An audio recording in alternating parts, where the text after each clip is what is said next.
Silent Hill fans like myself across the globe live in hope, possibly delusional hope, that the series will make a return to our screens in some form. Those rumours of a PS5 exclusive Silent Hill, Project Zero, don't seem to be going away, but as it stands, they are indeed just rumours, unsubstantiated and from questionable sources. It's fun to speculate, as always, and we live in hope.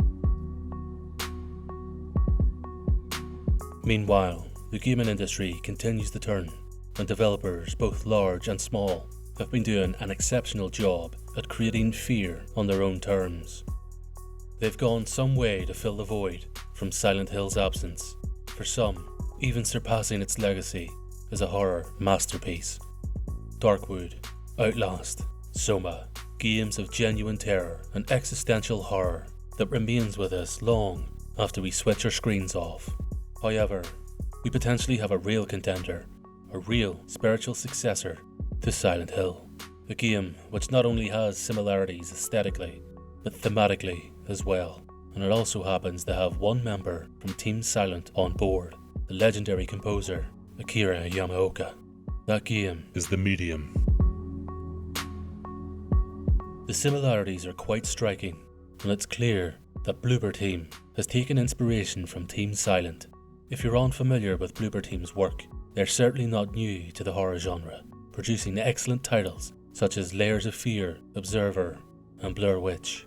With The Medium, however, dual realities, supremely dark gothic tones, and an abandoned town all point to Silent Hill as the source of this new product of panic. The Medium takes place in Poland, sometime during the 1980s, when our lead character, Marianne, is struggling and trying to overcome psychological issues. Throughout the reveal trailer, we see an emotional Marianne in turmoil as she tries to come to terms with her split reality. The split reality, or other world, has been a staple within the Silent Hill series since its inception. It has always represented a fairly abstract concept, remaining ambiguous, though we can theorize their manifestations of personal hell for each character within.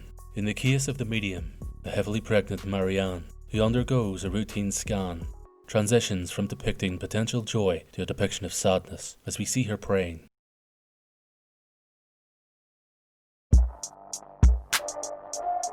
Why? We're not sure at this early stage. It's possible she lost her child, is in the depths of postnatal depression, or perhaps she gave birth after all and ended up with a similar fate to that of Rosemary from Polanski's Rosemary's Baby.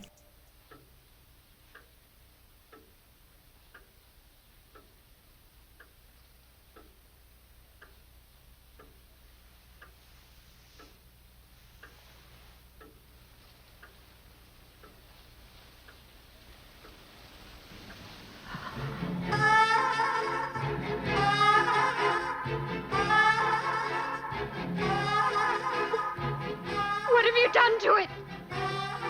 What have you done to its eyes? He has his father's eyes. It's this potential link to Silent Hill which is the most convincing, not the fear of monsters, but the fear of loss. Marianne herself is the titular character of the game, having abilities to see into another realm and contact spirits from the other world. How that manifests and how much control she has over that ability remains to be seen.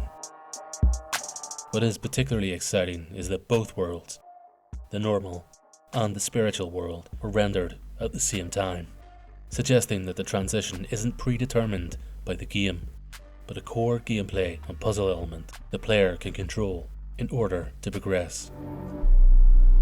Thanks to the medium sense, you can see a secret passage behind the cabinet. I recently made a video discussing my favourite Silent Hill game, Silent Hill 2. The title of the video, Will We Ever See Another Game Like Silent Hill 2? I knew as I was writing the script, the answer was rather simple. No, we won't. I've come to terms with this, and determined it's unfair to measure all future horror games with the high bar set by this amazing 2001 title and Team Silent. We live in a golden age of horror and psychological horror games, a prolific range of titles to keep us on the edge of our seats, and it's a reason to celebrate the creativity within the industry. Silent Hill was a tremendous horror series, and Silent Hill 2 in particular was a one-off, lightning in a bottle. But there's absolutely no reason why developers, large or small, can't create an equally outstanding title, but with their own interpretation and telling of tales that genuinely get under our skin. With that said, I for one am looking forward to what Bloober Team will deliver with the medium. There's one thing's for sure, they have the track history and the talent to ensure that it ends up being one of the scariest horror releases for quite some time.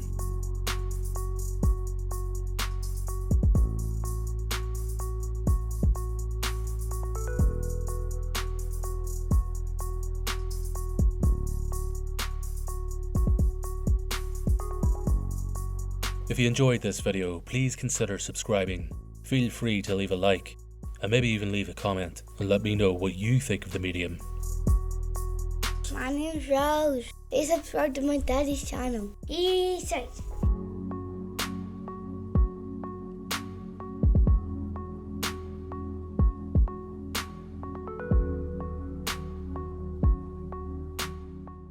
If you did, please, flip.